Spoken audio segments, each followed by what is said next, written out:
नमस्कार, आपका स्वागत है फिर से। प्रकाश हमारे साथ हमारे सहयोगी है। प्रकाश, सबसे पहले हम आपसे ही जानना चाहेंगे कि संक्षेप में आप ये बता सकें हमें कि G20 रेगुलेशन की जो घोषणा पत्र जारी हुआ है, पहली बार 100% सहमति से जारी हुआ, इसके मुख्य बिंदु क्या हैं, कौन कौन से इंपॉर्टेंट ऐसे इशूज हैं जिस पर आम सहमति बनी है? जी बिल्कुल। सबसे बड़ी बात यह है कि न्यू दिल्ली डिक्लेरेशन जो पास हुआ है, जो जारी हुआ है, वो सर्वसम्मति से हुआ है, जिस पर कि कई चुनौतियां थीं। खासकर रशिया और चीन की तरफ से दो इम्पॉर्टेंट इश्यूज थे जिसके ऊपर आम सहमति बनती हुई नहीं दिख रही थी। लेकिन शेरपा की मीटिंग में और साथ ही साथ लीडर्स के साथ जो बैठकें हुई, उसके बाद इस पर आम सहमति बनी। और सबसे इम्पॉर्टेंट पहलू इसका ये है कि जो सस्टेनेबल डेवलपमेंट है, सस्टेनेबल डेवलपमेंट ग्रोथ है, उस पर आम सहमति बनी है, उसको इसका पार्ट बनाया गया है। इसके अलावा क्लाइमेट फाइनेंसिंग के ऊपर आम सहमति बनी है कि आने वाले दिनों में क्या रोड मैप होगा। ग्रीन एमिशन की जहां तक, कार्बन एमिशन की जहां तक बात है, उसको कैसे कंट्रोल करना है, 2030 तक इस पर 43% कमी लाने पर आम सहमति बनी है, जो कि एक बड़ी सफलता मानी जा सकती है भारत की प्रेसिडेंसी में। इसके अलावा फाइनेंस ट्रैक की जो मीटिंग्स हुई, उसमें 7 ऐसे इंपॉर्टेंट मुद्दे थे जिस पर आम सहमति बनी है और साथ ही साथ उस पर आगे बढ़ने का फैसला किया गया है, जिसमें कि क्रिप्टो करेंसीज है, क्रिप्टो एसेट कह लीजिए, इस पर इसका एक कॉमन फ्रेमवर्क हो, इस पर आम सहमति बनी है। जो मल्टीलेटरल डेवलपमेंट बैंक्स हैं, इसका रिफॉर्म होगा, $200 बिलियन का फंड जो कि अतिरिक्त क्रेडिट देने के लिए। इसके अलावा जो एक और इम्पॉर्टेंट मसला था कार्बन प्राइसिंग, कार्बन टैक्सेशन के ऊपर, इसका रोड मैप क्या हो ताकि जो इमर्जिंग कंट्रीज हैं उनके ऊपर इसका असर ना हो, इस पर आम सहमति बनी है। साथ ही साथ एक और इम्पॉर्टेंट इशू है इंटरनेशनल टैक्सेशन का, इसका रोड मैप क्या हो, क्या डबल पिलर फ्रेमवर्क होगा जिसके साथ आगे बढ़ा जाएगा। तो ये इंपॉर्टेंट मसले थे। एक और अहम पहलू है जो है इन्फ्लेशन से संबंधित, यानी कि फूड एंड एनर्जी इनसिक्योरिटी, जो कि इस वक्त G20 के लीडर्स ने माना कि ग्लोबल मार्केट में काफी वोलेटिलिटी है, जिसकी वजह से जो ग्रोथ है वो प्रभावित हो रहा है। लिहाजा इस बात पर सहमति बनी है। हालांकि इसमें रशिया का जिक्र नहीं हुआ है कि आखिर ये वोलेटिलिटी क्यों है। इसमें यूक्रेन का जरूर जिक्र किया गया है और ये कहा गया है कि एक इंटरनेशनल एग्रीकल्चर फंड का गठन होगा ताकि प्राइस वोलेटिलिटी को रोकने में मदद मिले। साथ ही साथ एक और इंपॉर्टेंट पहलू है डेट रिस्ट्रक्चरिंग का मसला, यानी कि वैसे देश जो कि कोविड-19 के बाद कर्ज के नीचे दबे हुए हैं, उनको कैसे सपोर्ट की जाए। खासकर जाम्बिया, इथोपिया, घाना जैसे जो देश हैं जो कि G20 के पार्ट है, और उसके बाद जो बाहर के देश है जैसे श्रीलंका है, इसको कैसे मदद की जाए, इस मसले पर एक आम सहमति बनी है और आगे बढ़ने का रास्ता जो है वो अख्तियार किया जाएगा।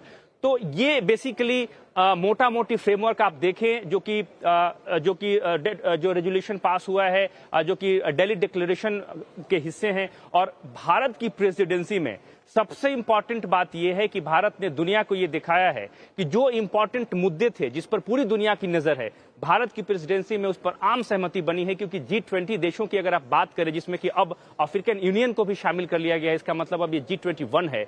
इसका मतलब ये है कि 85% के करीब की जो इकोनॉमी है, जो आबादी है, वो G20 के प्लेटफॉर्म में है, प्लेटफॉर्म पर है। इसका मतलब ये है कि G20 ही अब दुनिया है। लिहाजा G20 के प्लेटफॉर्म से जो रेजोल्यूशन पास हुआ है और जिस पर आम सहमति बनी है, वही दुनिया के आने वाले दिनों में दुनिया के लिए दिशा और दशा तय करने वाली है।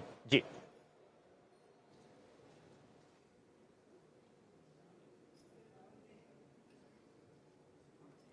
बहुत बहुत धन्यवाद प्रकाश। सबसे पहले सचिन चतुर्वेदी सर, हम आपके पास आना चाहेंगे। आपसे सर ये जानना चाहेंगे कि भारत की प्रेसिडेंसी में अफ्रीकन यूनियन को G20 में शामिल किया गया और अगले साल से ये G21 हो जाएगा।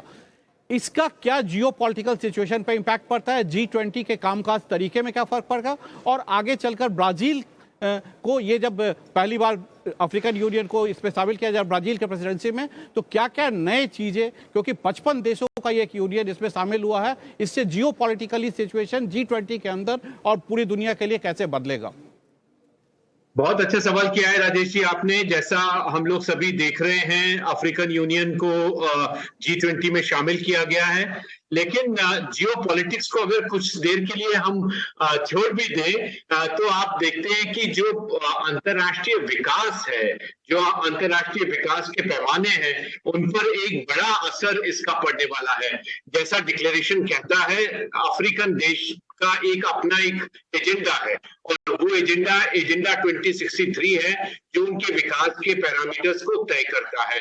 तो भारत ने जब अपनी प्रेसिडेंसी में G20 में अफ्रीकन यूनियन को साथ में लिया है, तो हमने अपने डिक्लेरेशन में जो अफ्रीकन डेवलपमेंट कमिटमेंट है, जो उनका अपना रोड मैप है, जिसको एजेंडा 2063 कहा गया है, उसके लिए भी अपने आप को समर्पित किया है। तो ये अफ्रीकन के साथ में एक बड़ी भागीदारी होगी, ये हमारी एक सहभागिता होगी उनके साथ, उनके विकास के लिए।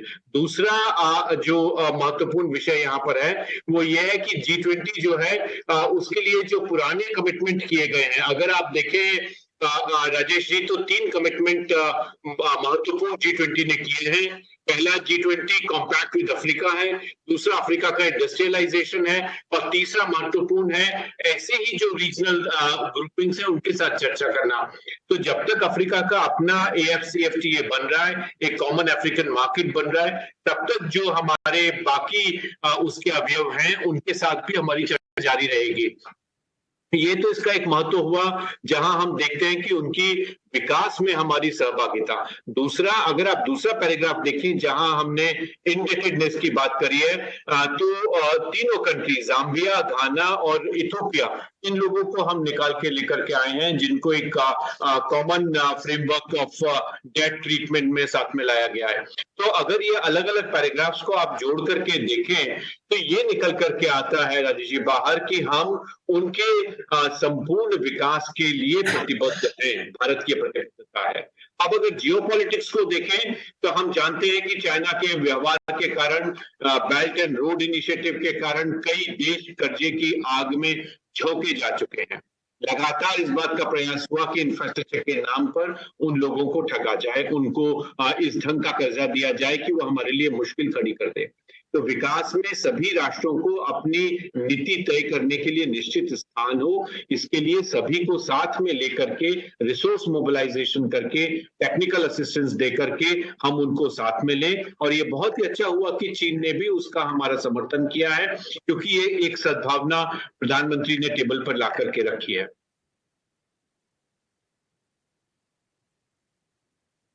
बिल्कुल आपने ठीक कहा सर।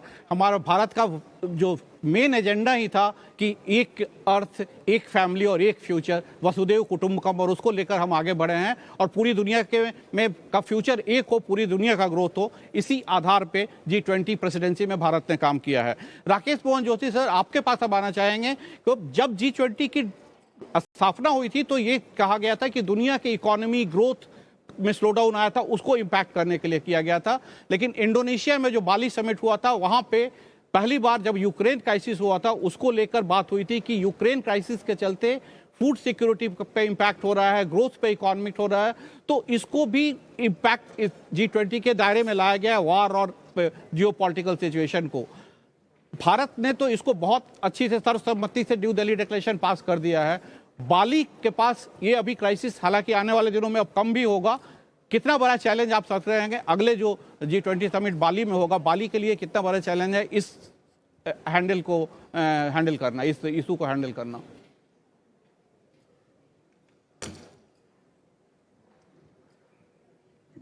हाँ, राजेश जी, आपने अत्यधिक इंपॉर्टेंट इशू उठाया है, क्योंकि पिछले G20 के अंदर जो बाली समिट था उसके अंदर ये स्पष्ट रूप से रशिया का इसका कॉन्फ्लिक्ट का जिक्र किया गया था, वो अब हमने नहीं किया है।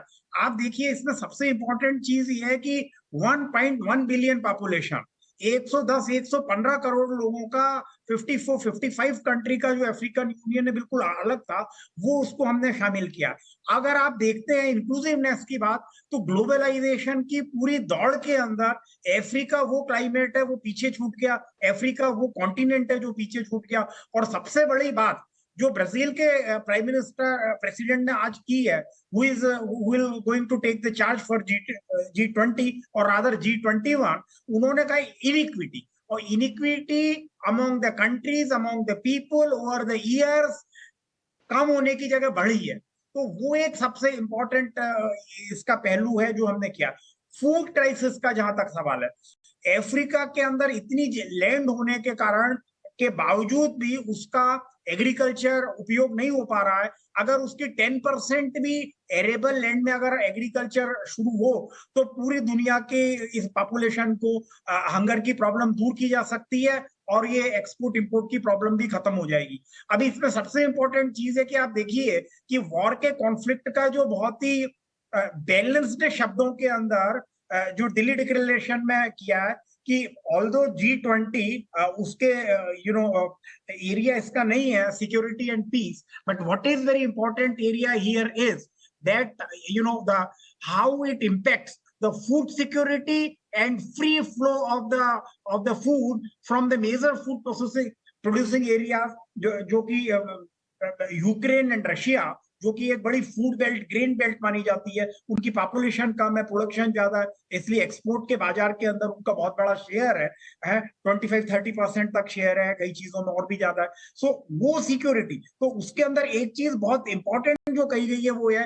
कि energy security, food security and health security. अच्छा, एक ये कह के अब G20 थोड़ा बड़ा भी हो गया है, ईश्वर की कृपा से 21 हो गया। 21 is a very auspicious figure for us, लेकिन उसमें सबसे इंपॉर्टेंट ये है कि उसके बावजूद इस सिक्योरिटी और inclusion is extremely important, which is going to be game changer. और अफ्रीका के आने से सारे कंट्रीज लगभग एक हो गए हैं।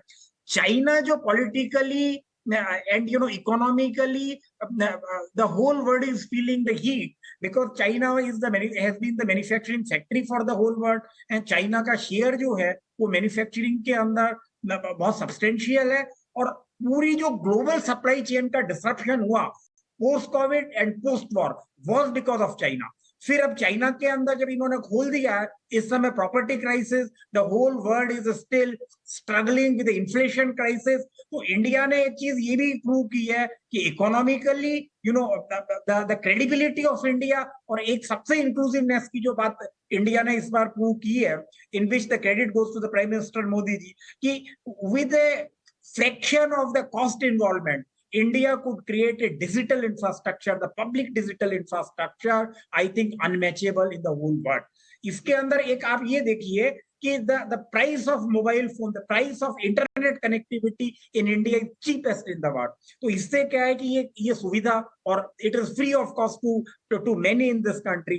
तो ये क्या है कि एक जगह आपका कॉस्ट लगा है, but this has brought out over 13 crore people, from poverty to the consuming class. तो सबसे इंपॉर्टेंट जो डिक्लेरेशन में बात आ रही है वो ये है कि अगर सारे कंज्यूमिंग क्लास को हम लेके चलते हैं, और कल अभी आपने भी सुना है कि जो बाइडेन ने बिल्कुल स्पष्ट रूप से कहा कि it's a big deal, it's a big deal, big family and the future जो कंबाइंड फ्यूचर अलायंस है, so it will going to give inclusivity. और इंक्लूसिविटी वन फैमिली की बात हम ऐसे समय के अंदर इस डिक्लेरेशन में लेके आए हैं जबकि ये दुनिया जो है वो बहुत ही फ्रैक्चर्ड है, and there is absolutely total dissonance among various countries warring, but I think India, it's absolutely so credible that unanimously we could bring out this, or all contentious issues have been handled in a very careful and a very, very balanced manner. So I think the credit goes to it, and I think it will go to a multiple way. और जहां तक ये देखिए one word work family का सवाल है, ये कोई आज का नहीं है, ये तो हमारा पुराना कंसेप्ट है। अयम निजः परो वेति गणना लघु चेतसाम उदार चरिता नाम तो वसुधैव कुटुंबकम। तो ये मेरा है, तुम्हारा है, तो तुम लोग करते हो, हम थोड़ी करते हैं। हमारे लिए तो सदियों से भारत जो है पूरी विश्व एक कुटुंब है, और ये हमने आप सही कह रहे हैं सर। हमारा जो वसुधैव कुटुंबकम का जो ये है हमारा पौराणिक है, वो बहुत पुराना है, और इंडिया ने पहली बार पूरे इंक्लूसिवनेस के साथ इसको समिट को संभाला है। अभी हम एक छोटा सा कमर्शियल ब्रेक लेते हैं और उसके बाद वापस आते हैं, फिर हमारे साथ जो इमिनेंट गेस्ट है उनसे भी बात करेंगे, लेकिन तब तक के लिए आप हम बने रहिए ET Now स्वदेश के साथ।